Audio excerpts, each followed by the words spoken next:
Maître Philippe Courtois, bonjour. Bonjour. Vous êtes l'avocat bordelais de quelques-unes de ces victimes. Elles sont nombreuses, on l'a vu dans ce reportage.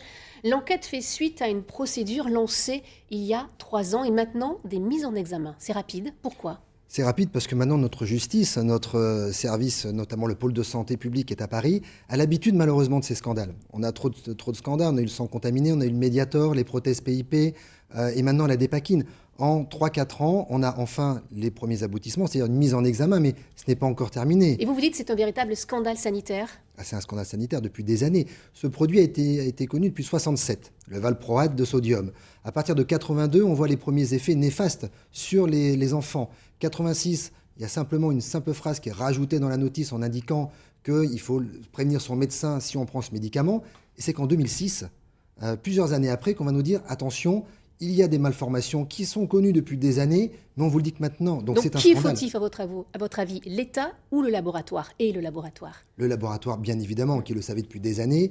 Également l'agence du médicament, parce que cette agence, il faudra un jour qu'on m'explique à quoi elle sert. Elle a des remontées d'informations, elle n'en tire aucunement les conséquences. Mais également, et ce n'est pas pour faire des reproches encore une fois sur les médecins, mais je ne peux pas penser que les neurologues qui prescrivaient la Dépakine, de même que les gynécologues obstétriciens, ne savaient pas qu'il y avait des problèmes. Ils ont des congrès, et on le voit, 82-86, les spécialistes se sont rencontrés, ils ont vu qu'il y avait des complications, 10% de plus de complications pour les enfants où leur mère prenait de la Dépakine. Aucune conclusion n'a été tirée. Donc, c'est encore une fois, notre système de santé, c'est une faillite de notre système. Donc c'est un problème financier également, j'imagine. Ce sera toujours, parce que ce produit a été quand même présenté comme, on va dire, le produit miracle. Il y avait un enjeu financier énorme. Toujours un enjeu financier. Un laboratoire, il fait de l'argent sur des produits de santé.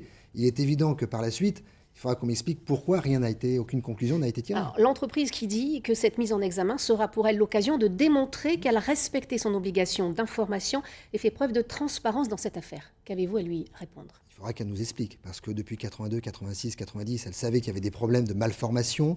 Ce n'est pas rien sur ces enfants. C'est des médicaments tératogènes, c'est-à-dire qui causent des complications sur les fœtus directement dans le développement. Il faudra qu'elle nous explique pourquoi ils ont tiré aucune conséquence, autre que le côté financier. Ce qui est vrai, en revanche, c'est qu'à partir de 2002, le laboratoire Sanofi a dit à notre agence, on veut modifier justement la notice. 2002, 2006, 4 ans. Qu'est-ce qu'a fait l'agence du médicament en 4 ans ? Il faudra également, et c'est l'objet des plaintes que nous avons déposées, contre l'agence du médicament pour qu'elle puisse s'expliquer aussi. Et puis rappelons qu'il y a un fonds d'indemnisation des préjudices qui a été mis en place. Oui, et encore une fois, c'est l'État qui va indemniser, comme pour le Mediator. C'est-à-dire que c'est un fonds d'indemnisation, on dépose son dossier, c'est une étude que sur pièce, aucunement une expertise médicale, et à l'issue de cette expertise, le laboratoire est invité simplement à indemniser, ce qu'il ne fait pas, et c'est encore l'État qui prend en charge l'indemnisation des victimes. Affaire à suivre. Merci beaucoup, Maître Courtois, d'être venu sur ce plateau.